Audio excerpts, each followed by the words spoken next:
because if you have exploitation, right, in the international domain, and we're probably talking about trillions of dollars, being transferred. Okay, let's pause. What do you mean when you talk about exploitation between nations? Well, so you have two. When examining the history of colonization, questions of morality and fairness should be set aside, as, by the standards of liberal bourgeois democracies, colonization was clearly immoral. What is at stake in this discussion is what happened and how we should conceptualize it, and not the moral character of colonization. For instance, to say that the French colonizers exploited the Algerian people. Conrad Hamilton is with me today, our resident contemporary Stalinist.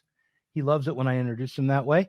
The author of a new pamphlet from Sublation Media, The Apostate Fascism of Alexander Dugin. This is the second time we've discussed this particular topic, but I think it's very timely that you come back on and discuss it again because,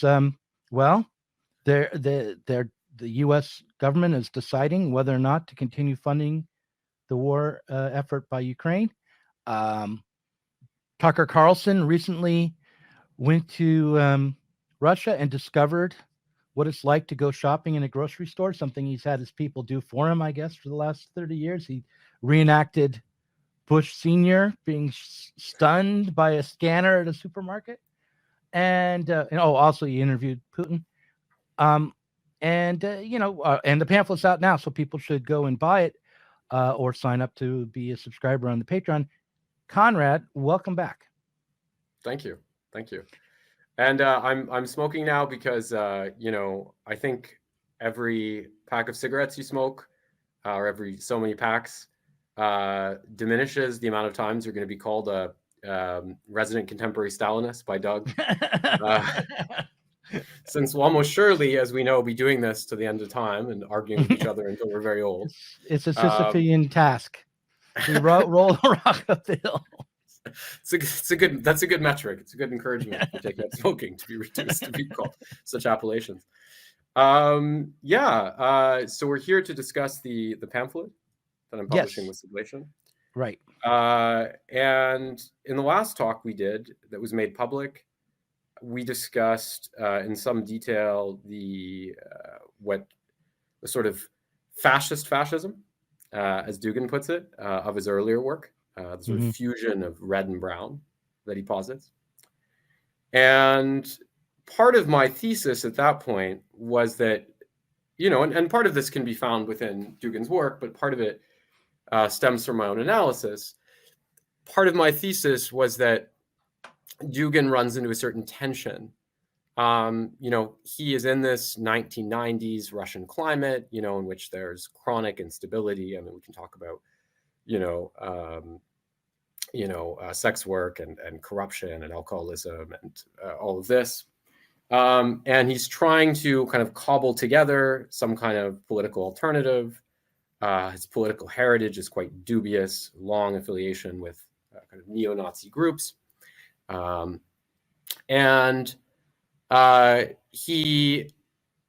ends up in this state of tension because, originally he had been a more generic kind of fascist, but what he decides at some point is that fascism as we've seen it in the 20th century is really not a pure fascism, right? Because while ostensibly it seeks to repudiate modernity in the name of a return to the ethnos, or source of cultural origin, it actually turns out to be excessively modernistic in many respects, no more so than when it embraces the categories of race and nation, which are quintessentially modern categories for Dugin.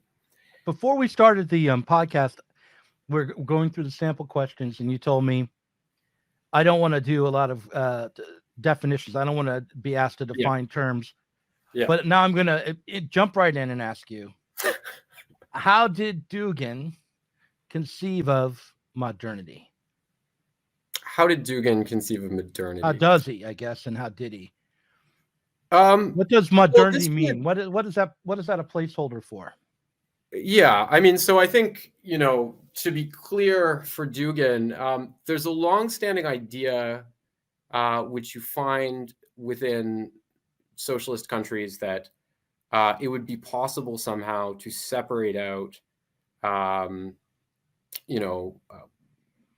it would be possible to separate out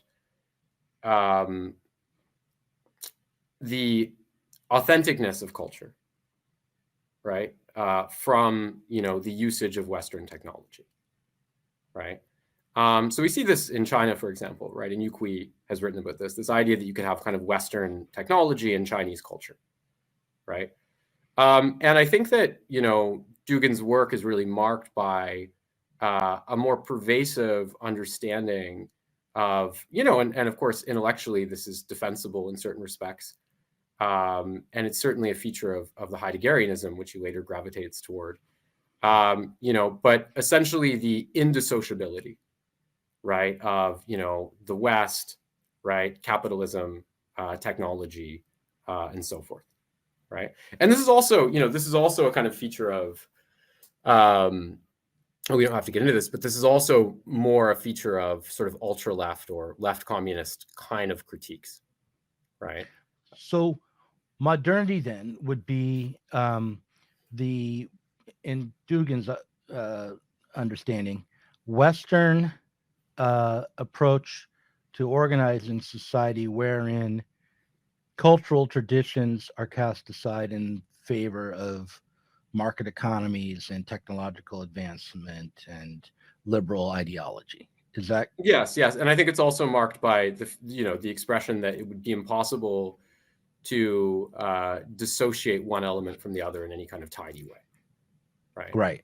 So would the French Revolution mark for Dugin the beginning of modernity? Would it go to some other? Would it be in the English Civil War? I think because of the vestiges of Marxist analysis within his worldview, and it is a palpable thing. I think his tendency would be to associate modernity with capitalism in a strong sense, right? So while the French Revolution may have been crucial to the inauguration of a latter stage of capitalism, which is more liberalistic in certain respects, and in which machinization becomes more important than ever before. We could also talk about the earlier stage of capitalism, in which you have the consolidation of hegemonic nation states and all kinds of enslavement and colonialism. So 17th century. Yeah, or sort of early modernity in that sense. But I wanted to, just to carry on, what I wanted to say is that what I was pointing out is that Dugin runs up against this kind of contradiction, because having rejected conventional fascist ideology on the grounds that it was too modernistic in its embrace of race and nation,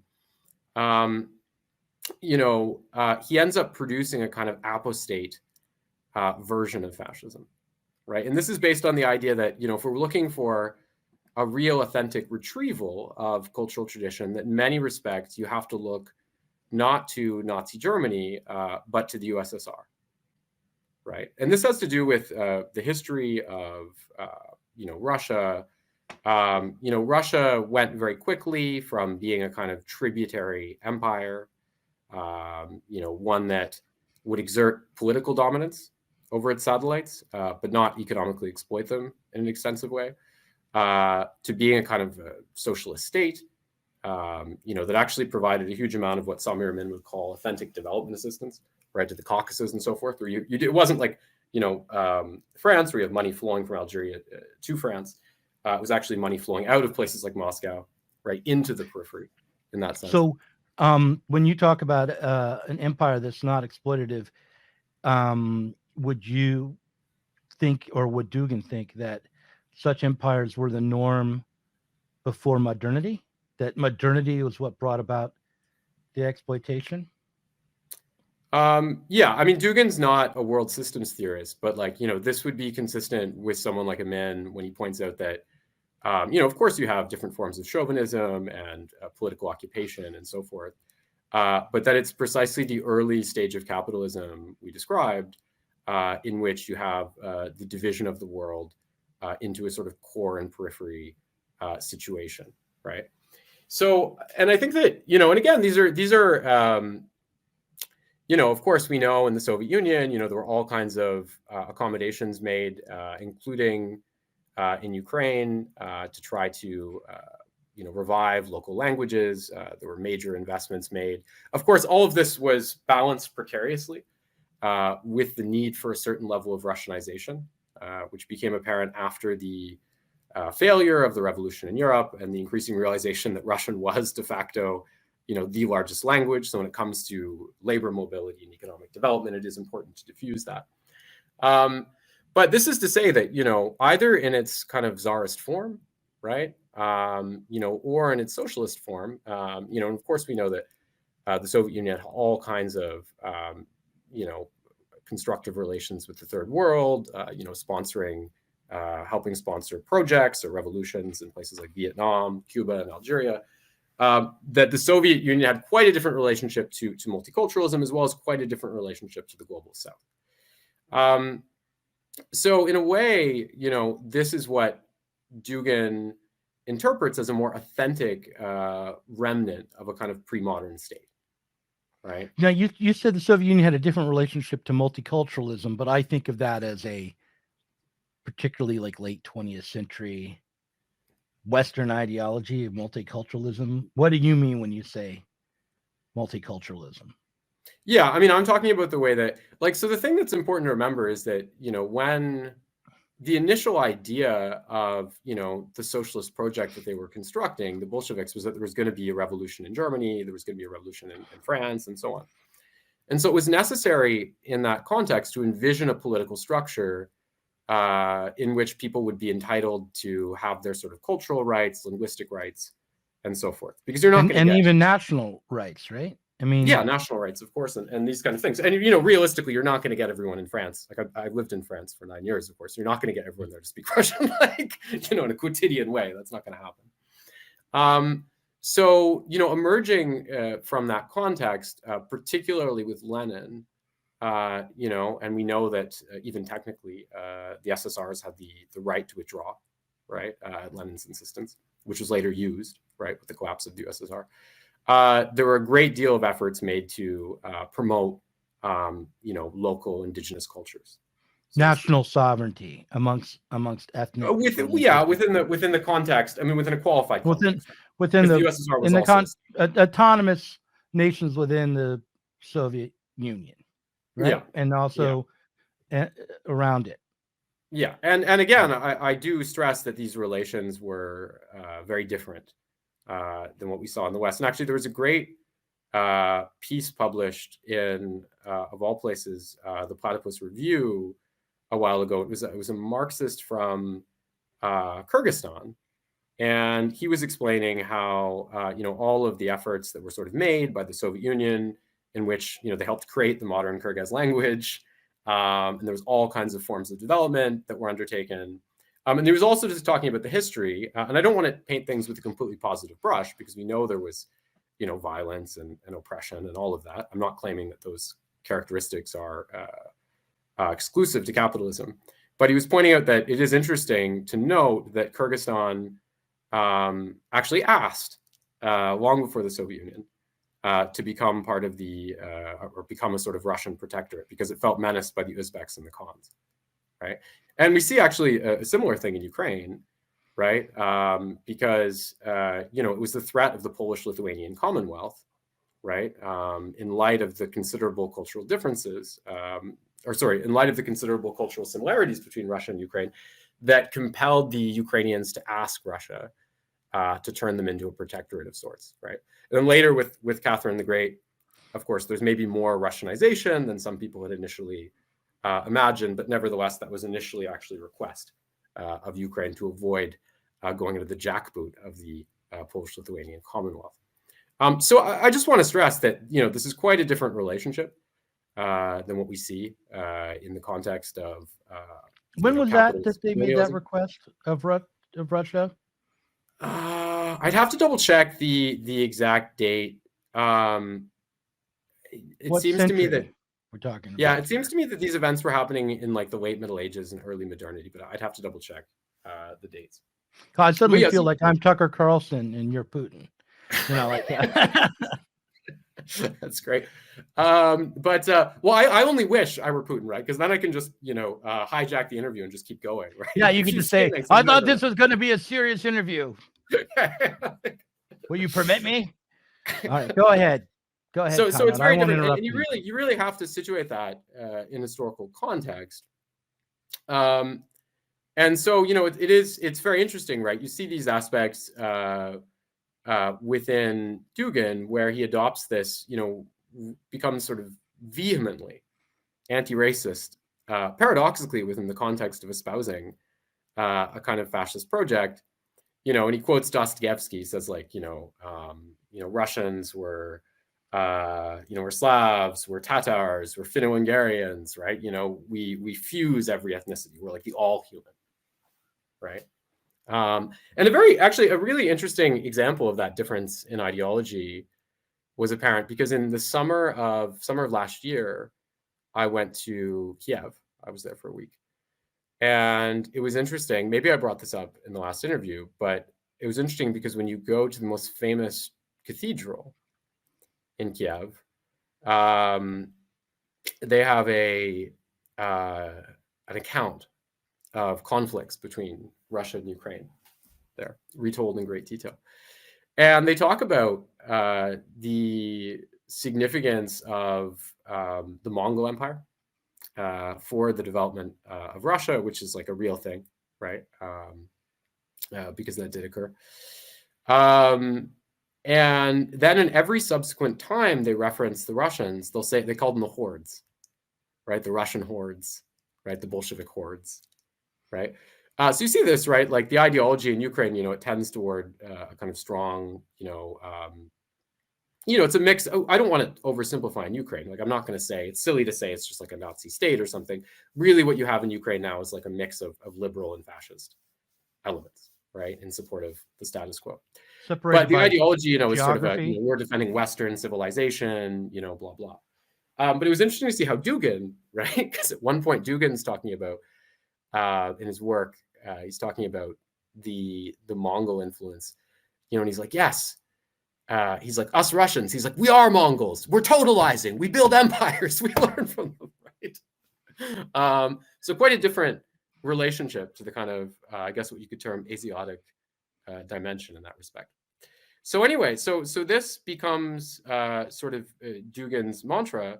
And also, we talked about last time, the influence of Mackinder on his work, right? So the idea that there are land powers and sea powers, right? So you have, Carthage would be like the historical archetype of a sea power, right? Which is sort of permissive and commerce-based, right? And then you have Rome, which is kind of martial and strict and austere and land-based, right? And he has this idea that the modern-day successors of this, Carthage is like the Anglo-American Empire, and Russia is the successor to Rome, right? With Moscow kind of being the third Rome. So you have that dimension to the work, and of course part of this is the idea that that, and you see this in the foundations of geopolitics, for example.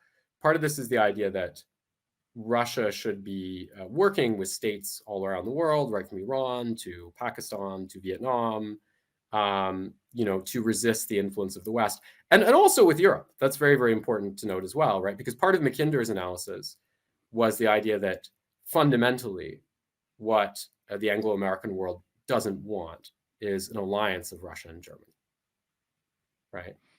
So a big part of Dugin's work and really part of the motivation behind the idea of this kind of red-brown, ideology was synthesizing, elements of kind of the German historical legacy with the Russian historical legacy in a bid to kind of generate a new vision of Europe, right, resistant to the influence of America, that could also ally itself with a lot of the states in the global South in a manner somewhat consistent with what we saw in the Soviet Union in the 20th century. So I have one of my prepared questions I want to throw into the mix here. Yeah. Why do you, let's take three characters. We'll take Dugin, Biden, and Putin. Okay. What is the story each one of them tell themselves? And this is a big question, so whatever you want to throw back, I'll understand. But what does each character tell themselves to explain the need for national competition? How do they conceive of the fact that each one of them, how do they conceive of the fact that they become there are adversaries between nations, broken up maybe between West and East, maybe not, but given that both Biden, all three, I think, want to create a multicultural or multinational system of mutual support and trade without chauvinism, where there's equality between nations and between peoples within nations. I'm not sure Dugans is without chauvinism. I think he's a proud exponent of ethnocentrism, but he would differentiate that from the racism, which is characteristic of capitalist modernity, let's say.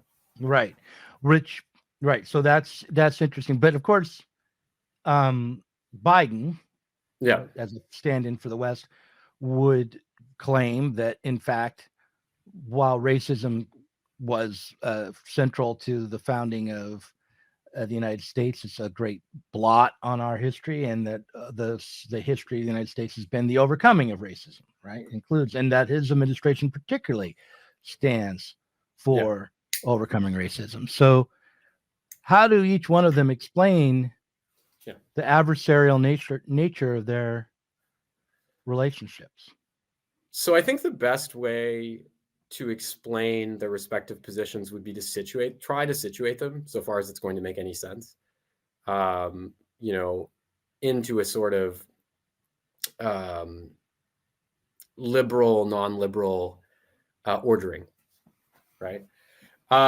So, one of the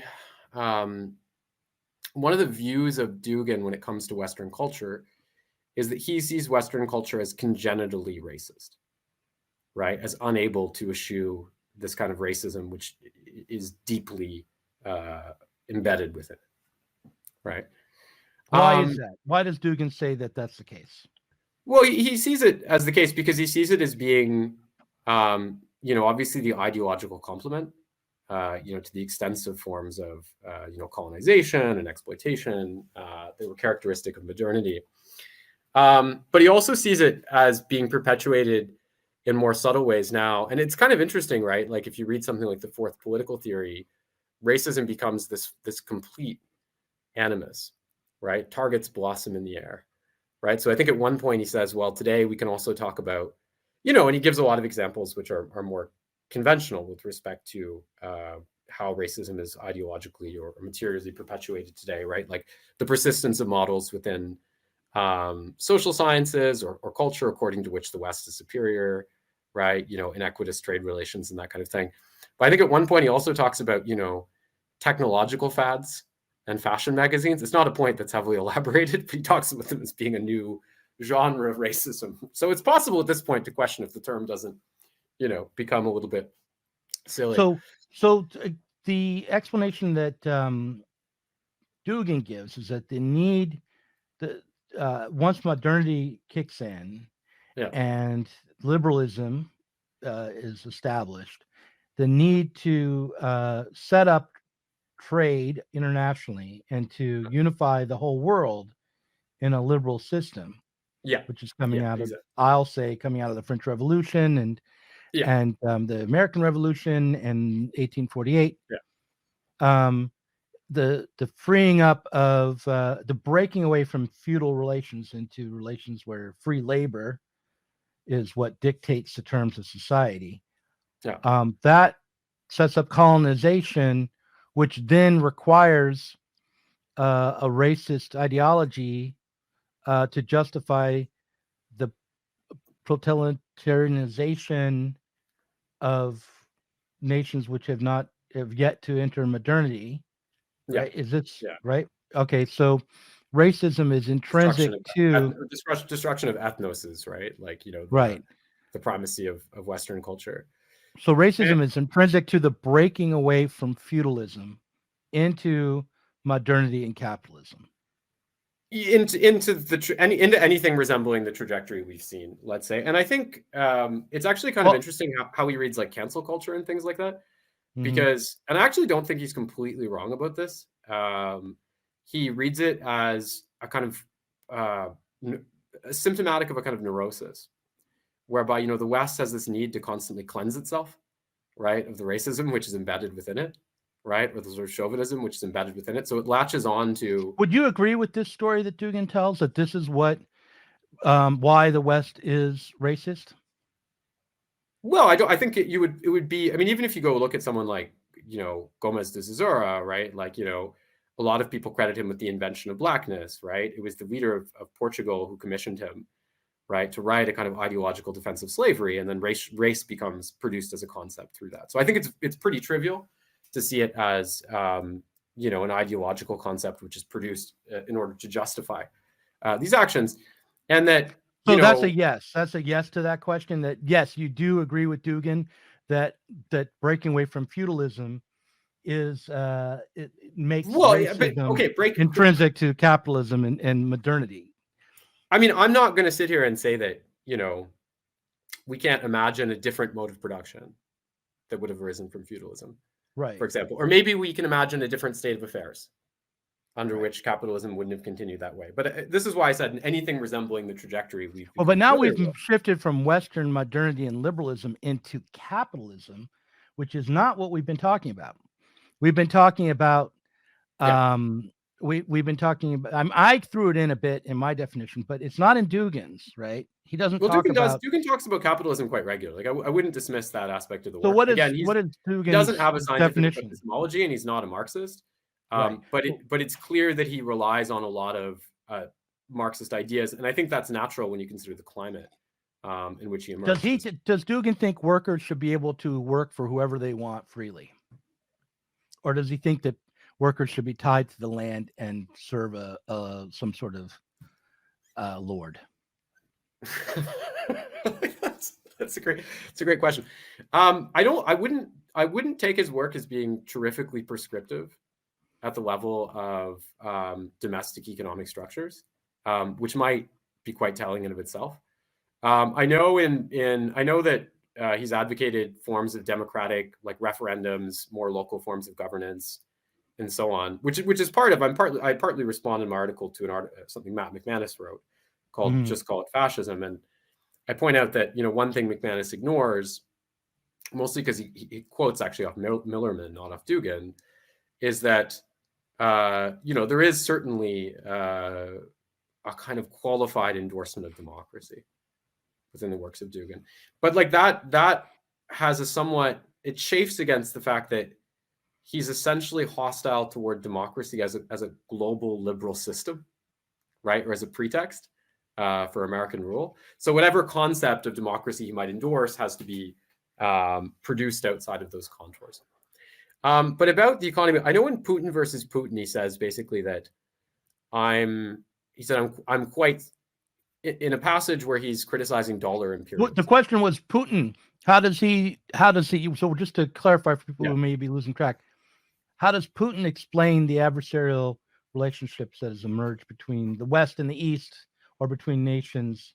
Why is it difficult? Why does he think that multiculturalism or multinationalism can't be egalitarian or is turned into? So let me explain. So all I wanted to get at was that from Dugin's standpoint, right, the way he would conceptualize someone like Joe Biden is that Joe Biden champions himself as someone who's expounding liberalism, democracy, freedom, etc., right, but that these are in fact deeply marked by racism and are in continuity. Putin would also point to racism as the reason why.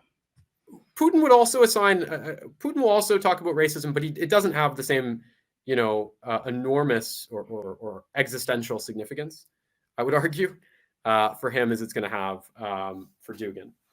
So that maybe can help explain, the kind of relationship we could establish between Biden and Dugin in that way, right? I think hopefully that's clear. In terms of, greater extremes on this subject.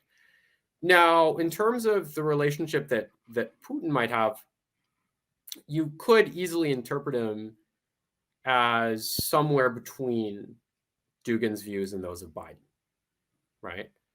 You know, and I mean that quite seriously. And it might sound strange because I know that ever since Foreign Affairs ran this article saying like Dugin is Putin's brain, there's been this tendency to conflate the two to a huge degree. But there are, you know, are significant differences. And if anything, Dugin politically would be closer to the kind of hyper-nationalist position that the Russian Communist Party began to embrace in the mid-1990s than Putin per se. But if we look at Putin, I think so. I think on, you know, part of Putin took power, you know, I think it was 2000, right after the exact year, but it was after Yeltsin, and you know, Yeltsin had initially wanted a kind of rapprochement with the West, right? And the collapse of the Soviet Union, right, which was done, you know, in a peaceable way, right? You know, it was hoped that would be seen, you know, as an opportunity for the West to improve relations.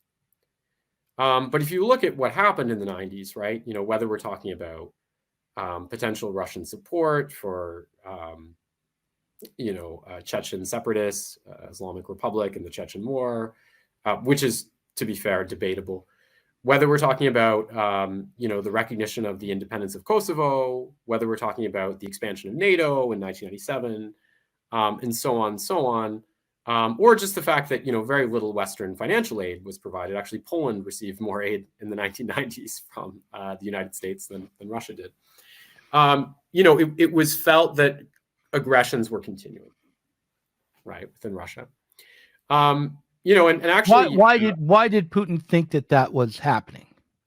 Well, I just gave you the reasons, right? I gave you a bunch of them, right? I talked about. No, you just told me. Yeah. Well, yeah. You described the fact. Yeah. You gave me empirical evidence that they were continuing, and I don't dispute that.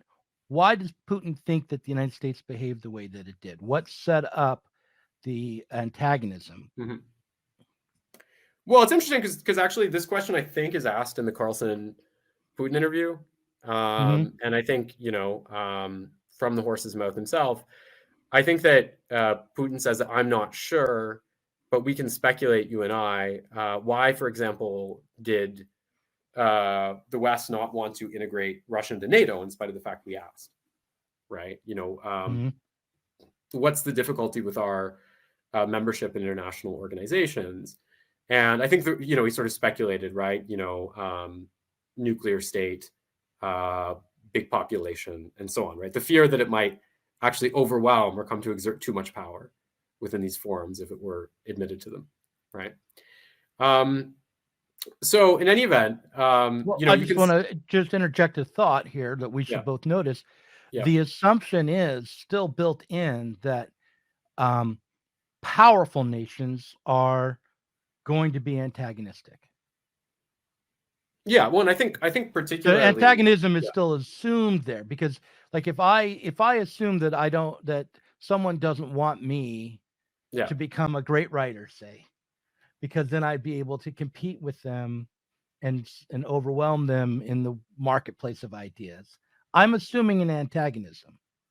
Now I have a reason, I can justify why, you know, what the limits of the market are and things like that, but I'm assuming an antagonism. And from the perspective of a multicultural or multinational egalitarian empire, there's no, especially one like the Dugin says, which would be decentralized, not totalitarian, but even from within Putin's rhetoric, there's no explanation for why two nations which have become powerful would be competing for control. Yeah. It only is assumed that they would. Yeah, well, I mean, you know, part of unless you want to say, and I think the legacy, I don't think he's getting into the economic. I think Putin would say there's something about the United States. There's something in the character of the United States. Not that there's something in the character of modernity or the character of even the West, but in the United States particularly, There's something in that, in the character of Yeah, that. no, for sure. You're right, and I think that yeah, no, and again, he doesn't have this pervasive, whatever kind of conservative nostalgias he has. He doesn't have this pervasive critique of modernity that Dugin has. But this is the point. If you look at Putin coming to power, I mean, really, you can see it as a kind of compromise in a sense, or a kind of centrist move, right? You know, because you had on one hand, of course, in 1995, I believe it is, right, the Russian Communist Party almost wins the general election. You know, a lot of people think that that result was illegitimate. I think Yeltsin went to plead for help from Clinton to win this election, right? And I talked before, actually, in our last talk, I talked about Prokhorov and kind of the redefinition of Russian communist ideology towards a kind of the viewing of communism as one episode in the expression of a Russian national spirit, right? To such a point that, you know, Prokhorov could refer to Jean-Marie Le Pen or Yasser Arafat as, you know, or Fidel Castro as representatives of Orthodox civilization, right? It's a little bit silly. But the point here is that, you know, if you look at the nationalist iteration of the Communist Party in Russia, what is their position? Okay, they want a stronger foreign policy, you know, the stronger exertion of sovereignty than what we saw under Yeltsin, at least up until the very end, because he begins to change a little bit after 1998. And, you know, on the other hand, they want greater forms of socialization, you know, state capital, and so on, right? So welfare state policies. Yeah, we could call them welfare state policies. Or the purchasing of or taking up of private industry by the state. Yeah, I would again, I'm not an expert in their platform. I would probably, like, welfarism, you know, the socialist states don't quite conceive of that in the same way. I would probably, the best way to describe it is the reclamation of national capital, I would say, as a response to the corruption that seeped into society. So not welfare is state. When we think of socialization in the United States, we think of social spending, you know, on welfare programs and things like that. Yeah. But what they're talking about is nationalizing production again. Yeah, and part of the problem with the logic of welfarism is that, you know, usually it speaks to the way that we usually conceptualize it in the West. Like, you know, you have private firms, they're taxed, we provide welfare benefits, right? But, like, you know, China doesn't have to have the taxes of, like, Sweden, for example, because so much of capital is under national control, right? They can just dip into that for the needed funds. So it's a different relationship, but we don't have to belabor that further. But the point here is that if you look at the position of the Communist Party, you know, they would have wanted more national capital, strong nationalist position, and so on. On the other side, of course, there were a lot of liberals, right, who wanted to maintain the openness of the early Yeltsin period toward the West, in spite of the various aggressions Russia had been exposed to. And as you can imagine, they became less and less popular, right, as the West became more and more hostile. So really what Putin does is that he brokers a compromise between these elements, right? Where he says, okay, on one hand, we're going to have, you know, continuation of capitalism, you know, material acquisitive economy, and so on. You know, a fair, reasonable level of democracy. You know, Russia is probably more comparable to the United States, at least prior to this war. It was probably more comparable to the United States than to China in terms of the level of freedom that was available to people on a personal level. You know, like, you know, I mean, you could probably classify the US or Russia or Singapore as kind of soft authoritarian states, right, in that way. So this is kind of his position, right? You know, we're going to have a certain level of openness. That way, we're going to have this material economy. Now, what you see as Putin's reign continues, and this is actually why there's a book by Dugin called Putin versus Putin, when he talks about kind of the opposition inherent within Putin himself. And as Putin continues to reign, relations with the West deteriorate further and further. And there's all kinds of moments in that development we can talk about. You know, I think the moment of the souring of the relationship between Putin and Medvedev was when Medvedev allowed the NATO to invade Libya, right? It wasn't blocked in the Security Council. And I think Putin just went ballistic over this, right? He's like, why would you let them invade Libya, right? Which was led by France, actually, that invasion. But as things go on, without ever fully abandoning his initial kind of bona fides, which were based on, also the retention of the class of oligarchs who'd been built up in the 90s, provided they swear fealty to Putin. Putin does drift more and more, a little bit more, towards a more statist and more nationalist orientation, right? So, for example, after some of the international sanctions and withdrawals of investment that we saw after the Maidan and the occupation of Crimea, one thing you see is Russia increasing state spending, right? Resorting to more and more dirigism to try to remedy that. On another level, we've also seen the increasing embrace of cultural tradition, right? Orthodoxy, for example. So Putin grew up in a strict Soviet family, and my understanding is that I think even as late as like the late 2000s, he didn't know how to like cross himself properly. That was like his level of knowledge of religion. But the vast majority of Russians are Orthodox, right? Not all, a lot of Muslims and so on, but the vast majority are Orthodox. So I think that he began to latch onto it, as a way of consolidating a kind of Russian specificity in the context of these increasing tensions with the West. I think you could see, if we see Joe Biden as an exemplar of a universalist liberal ideology, which, as we know, is deeply intertwined with the idea of American hegemony, to the point where the two seem almost indissociable a lot of the time. And if we were to see, Dugin, or maybe more accurately, the Russian Communist Party, as being opposed to that rather violently, right, to the point of enacting a kind of, historical critique, right, of modernity, then we could see Putin as being someone who is kind of oscillated between these extremes, right, and has kind of taken whatever will be convenient to him.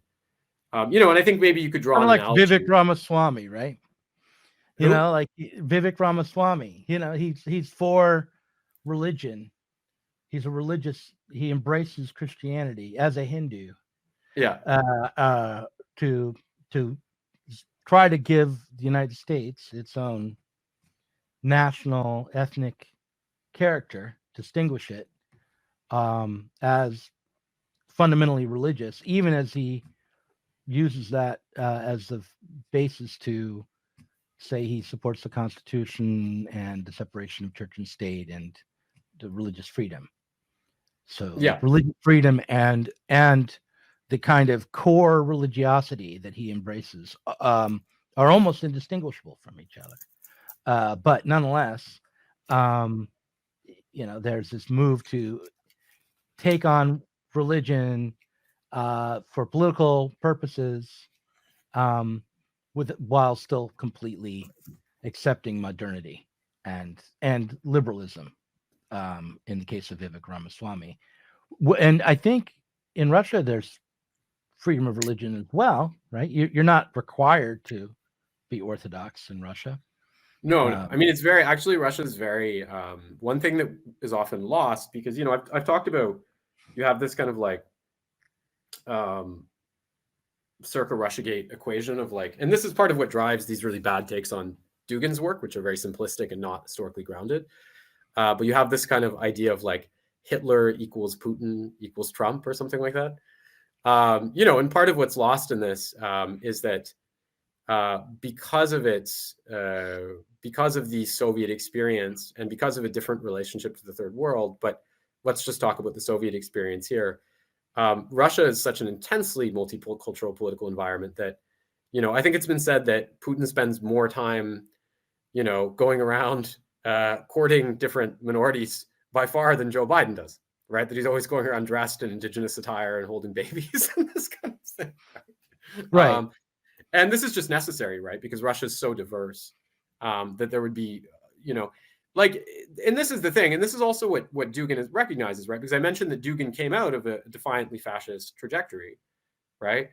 But in order to and this is often, people often say, oh, he's just secretly like a pure Nazi. I mean, I don't know what secretly means, but I think that one thing that's clear is that in order for those sort of fascistic views to have any purchase whatsoever on the Russian mainstream, that they had to be redefined in a way that was supportive of multiculturalism, right? Because it's just understood that there's no way of practically managing political affairs in Russia, without a high level of accommodation for different religions, different languages, and so on, right?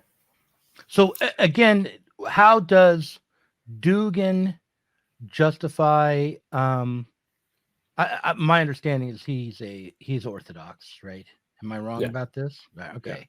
So his embrace of Orthodox Christianity, which, by the way, I've been to an Eastern Orthodox church in the United States. I wonder if it's good. I'm glad you did some research for this interview, Doug. You going around?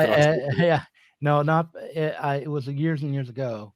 My ex was Eastern Orthodox for a little while. Okay. Weirdly, and so we'd stand. You have to stand through the whole service. Yeah. Everyone sings the whole time.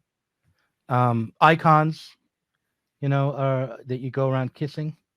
It must be tricky in the U.S. because I feel like most Americans are so overweight they probably can't stand up consecutively for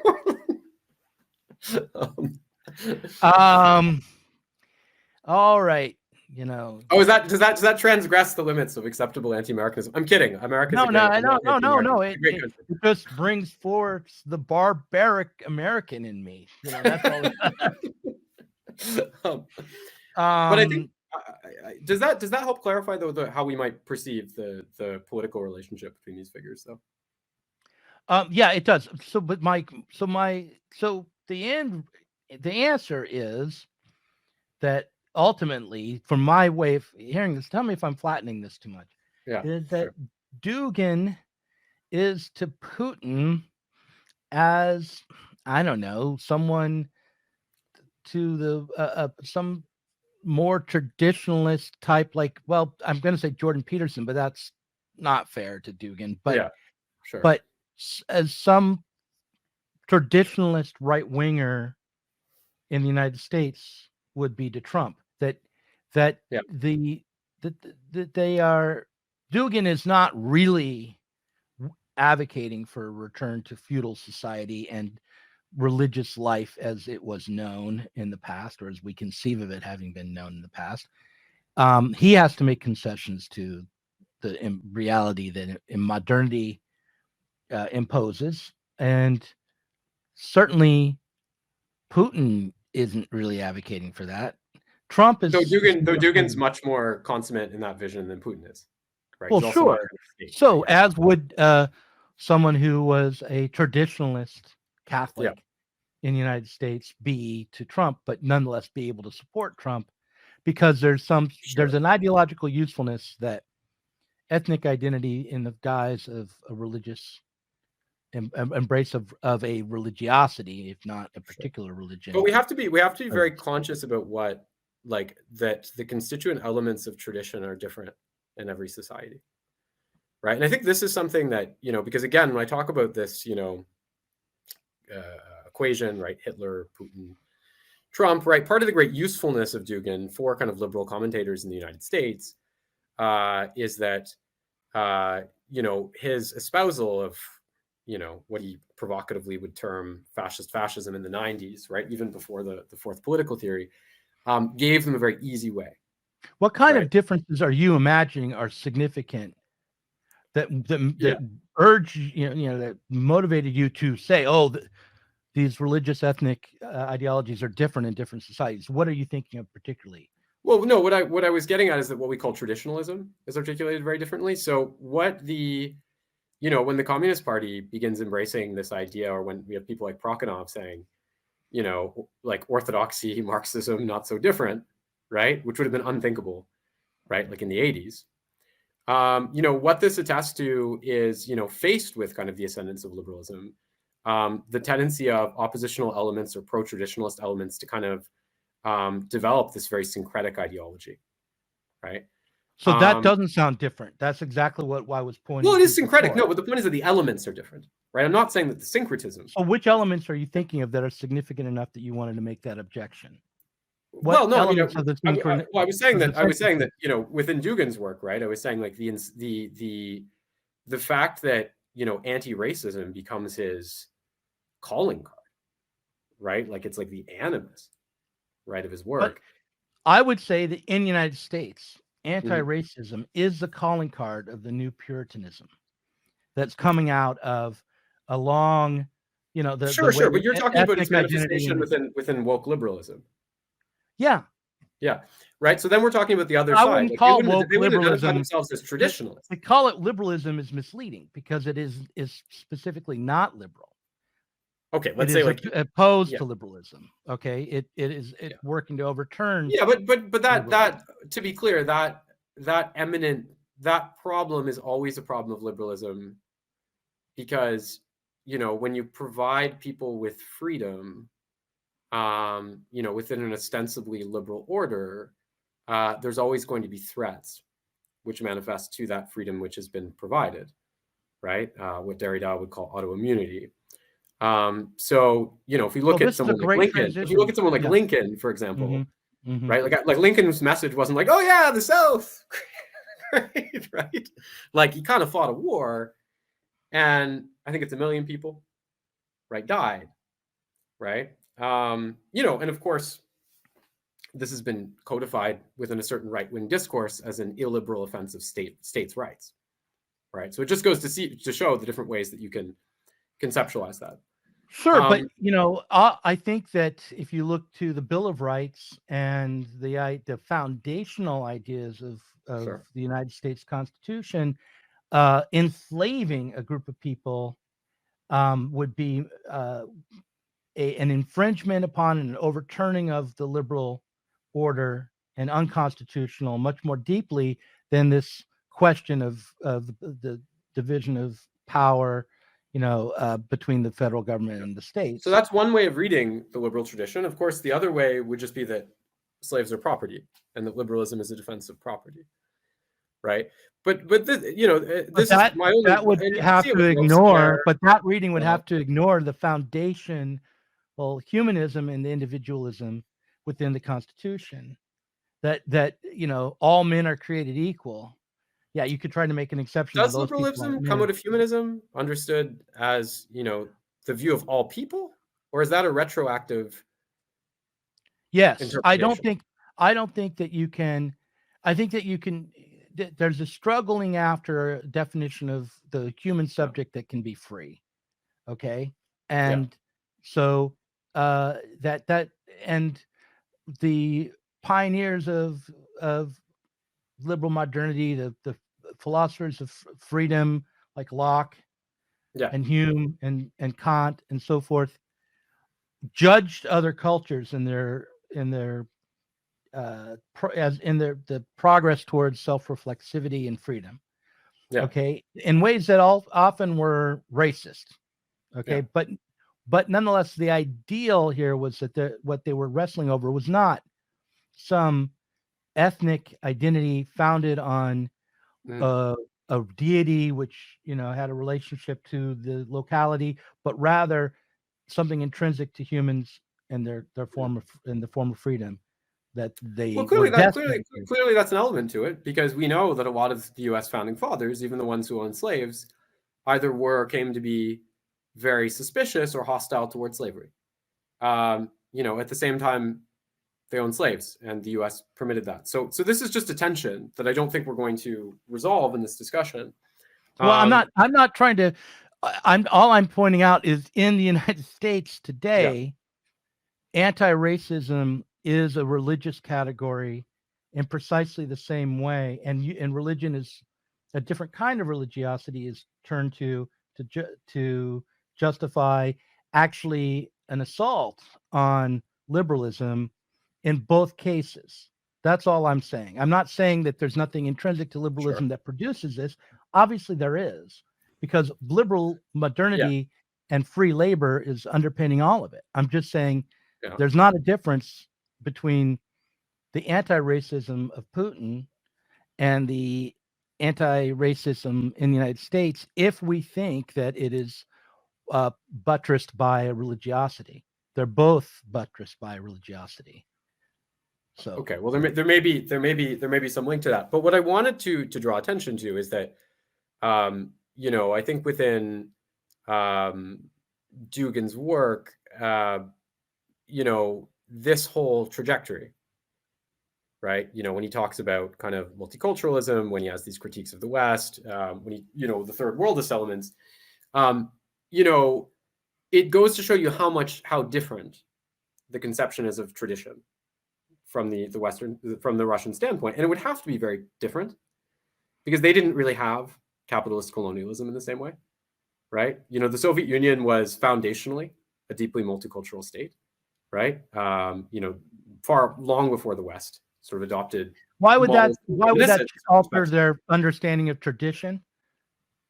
Well, because those elements, you know, within a Duginist discourse, those are seen as traditional elements, right? It's precisely the fact that, you know, the Soviet multiculturalism, for example, for them is a reprisal, right, of the pre-modernistic elements, which were already there, right? You know, and we see lots of examples of this in the world, right? So, for example, if you look at Turkey, right? You know, if you look in the Ottoman Empire, they had relatively,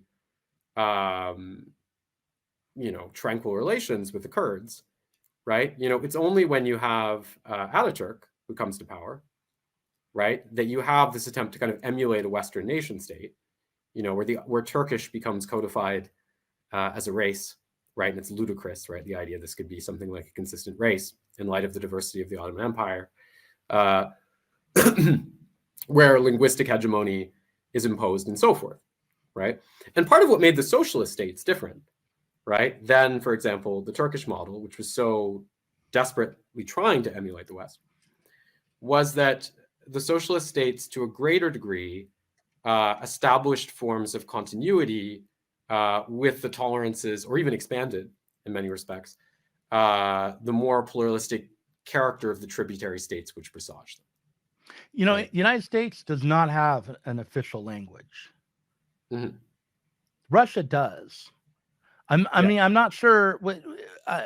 So I'm just sort of confused, I guess. Well, Russia has many official languages, right? And the Soviet Union had even more. Well, the Soviet Union might, have but 150 or something. And I think I don't know how many there is. Nationally, Russia is considered the official language of Russia. Okay, but what is an official language? So there are languages that are used in educational and bureaucratic capacities. There's like a ton of them in Russia, right? Right. Well, I mean, I know Canada has two official languages, French and English. Yeah, there's a big difference. There's a big difference here, right? Because the thing is that a lot of these communities, right, because of not passing through the stage of capitalism in the same way, with the socialist countries, you had a lot of cases, and I don't mean to trivialize the fact that, you know, we can look at the Turkish Tatars, for example, like there were camps, there were deportations, like that kind of thing did happen. But if we look at the experience in the main, you had a lot of people, because linguistic hegemony only arises through capitalism. Right? So what you're saying is because communication, Russia is not... a lot of people who are using those languages, right? You know, and then when the socialist governments were established, right, they might have attempted to establish a lingua franca, but people were permitted to continue using. So you're saying because Russia did not become fully that the process of industrialization happened through the Soviet experience. Yeah. That the ability for ethnic groups to maintain their traditional cultures was greater than in the United States or Europe. Yeah, and this is very, very clear, right? So like even if we talk about you know, I'm not going to get into this issue because it's not the issue we're talking about. You know, but it's important to know that whatever one thinks of the situation with the Uyghurs in China, you know, they have enjoyed, you know, linguistic and cultural rights way beyond what Indigenous people were granted in Canada, for example, right? So this is a very different kind of situation in that way. Now, I want to say finally, before we go, because I want to break to the Patreon and talk about postmodernism in Derrida and Heidegger. Okay, you want to get that on the Patreon? Yeah, sure. We'll do that in the Patreon. But go ahead. Oh, well, I just wanted to, in the Patreon, then we'll talk about that. But I wanted to talk about the way that, and maybe I can just give the summary, but how in the latter part of the essay, and that's the excerpt that's going to be published online, I talk about the way that usually the fact that from 2009 onward, when Heidegger and themes of language come to exert a great influence upon Dugin's work, turning from Mackinder. That's usually seen, within Western discourses as just simple proof of his unambiguous fascism and so forth. But I think there's another way of looking at it, which is, that his discourse, in which he references people like Derrida, Deleuze, and so forth, is actually something that is emerging within the context of a kind of hyper-relativistic late capitalism, right? Or that even more specifically, that he's very influenced by the kind of postmodernism that someone like Jameson, right, will link with late capitalism, but that insofar as he remains more Heideggerian, right, that is to say, more attached to a notion of a metaphysics of presence or a kind of cultural purity, that this speaks to the feeling of the need for Russia to have a kind of strong state that's capable of repelling international threats, right? So I guess that's what we can talk about. Yeah. But I mean, I think it's important to zero in on the postmodern Derridian element to Dugin's ideology, because it is, again, a key component of what is called woke ideology in the United States, which again really is founded upon the Protestant puritanical history of within the United States. So it's the way Sure. the religiosity of the United States is developed, and has influenced politics despite the separation of church and state. So I think that looking for similarities across nations through understanding it in terms of something like late capitalism rather than postmodernity, or certainly rather than ethnic terms, is what someone who would be a socialist would be inclined to do. No, exactly. Yeah. And I think the only difference is that the way I see it, right? So again, we're going to talk about this more, but if you look at these people like Deleuze or Derrida, Foucault, usually in their later work, there was a point at which they tried to arrest the kind of drift into a sort of pure relativism, right? And there are different strategies used for doing this. I mean, Deleuze says, like, we can't destratify too quickly. Foucault identifies himself with Kant as a kind of historical transcendental critique. Derrida aligns himself with the idea of an autoimmune sovereignty, the democracy to come, as he calls it. And, I think that, but still, these people still remain within a fairly liberal vertigo. And I think, again, Dugin is within that discourse. But it is, above all, the need for a delinked or quasi-delinked sovereignty, if you will, that is going to cause him to assign a great deal of premium to Heidegger, and even to Heidegger's writings in the 1930s, right, which are quite inextricable, from his Nazism in that period, right? Now, Dugin's going to attempt to read it in a different way, right? He has quite a adventurous reading of Heidegger, in which he's going to try to recodify it with respect to Russian history. But so you can see the similarities. I would also stress that, someone like Dugin, because of the Russian experience, is still going to be hesitant to adopt a stance which is as kind of liberal and wed to the axiom that all that's solid should melt into air, as some of his Western post-structuralist peers in that way. I guess so, but I mean, I think Derrida is basically returns to religion, is my thought. I don't. Yeah, and that's what I said. That's what I said. I think Dugin would be less liberal, but you do have to contextualize it within a broader need within post-structuralism to arrest an endless process of relativization. My understanding is that Heidegger and Nietzsche were the major theorists of people like Foucault and Derrida and Lyotard and Baudrillard and others. That the post-structuralist turn is a turn away from dialectical thinking and a turn away from Marxism, a turn away from universality. But in so doing, they retreat into the ultimate universality, which is religious thinking and God and so forth in various different ways. So that yeah, and we can see a parallel with these kind of capitalistic developments in that way too.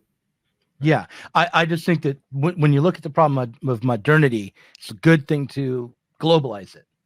You know, to think of modernity as, I mean, I don't want to flatten out the differences. They're important, but but we should note when we're talking about the differences and when we're talking about the similarities.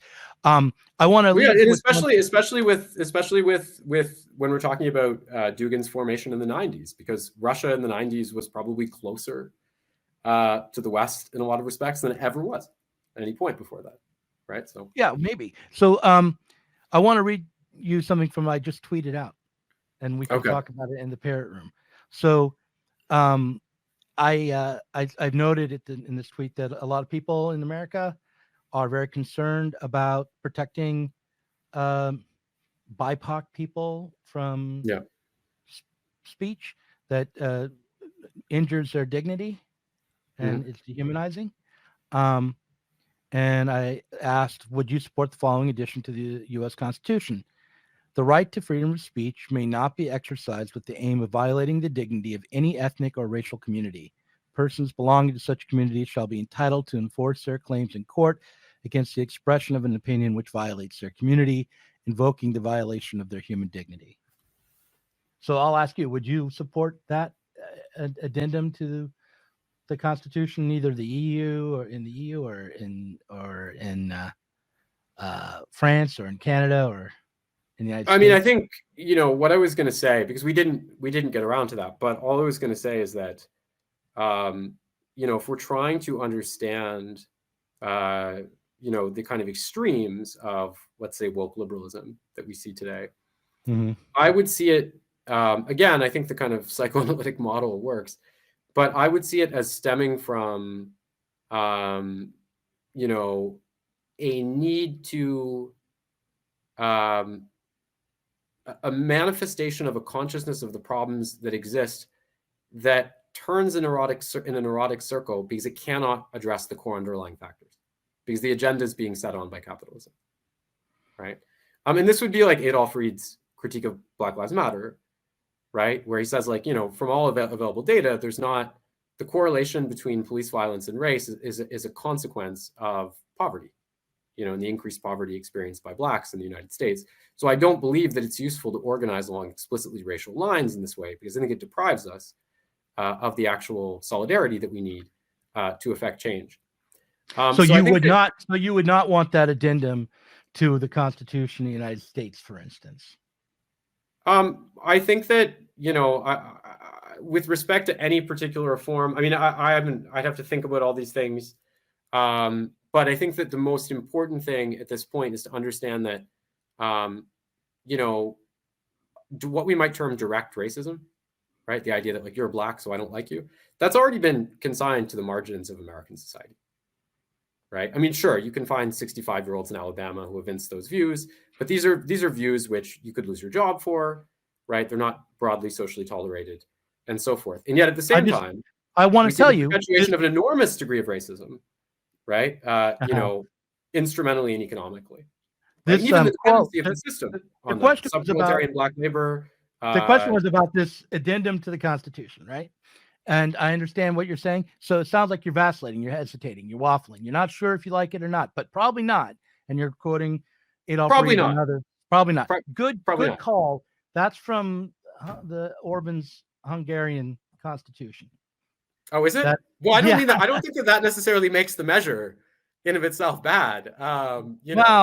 I mean, I think that the limits on speech here fall right in line with this kind of new authoritarian right that is kind of falsely set in opposition. Sure, well, I mean, but look, this makes sense, right? Because again, the liberal left is unable to actually change the underlying economic circumstances, which are also really, really crucial to generating the anxiety and the animosity which fuels the right.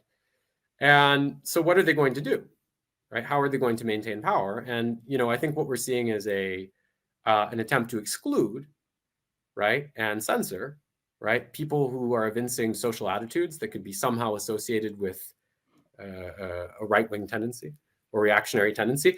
And sometimes it's a little bit approximate. Like you can say, well, like a lot of the people ousted during Me Too were, Democrats in Hollywood, right? But there's still a link insofar as that was a movement that happened after Trump became president, and it was a response to things like the pussy grabbing video and all of this, right? So I see it as an attempt to maintain, the hegemony of sort of liberalism, liberal capitalism in the U.S. as we've known it, in a context where they're just unable to address, the most fundamental needs of people. Right. I don't disagree with you at all. And in the Parrot Room, and which will be available right now for people watching, but in about 10 minutes we'll start. We can talk about this in a little bit more deeply in a philosophical way, rather than a political way. So with Heidegger and Derrida and Nietzsche and so forth. So.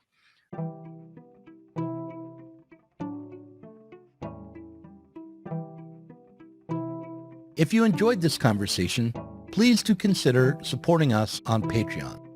Our patrons help to make sure that Sublation Media can continue to provide interviews, videos, books, and articles that are critical of the left from the left.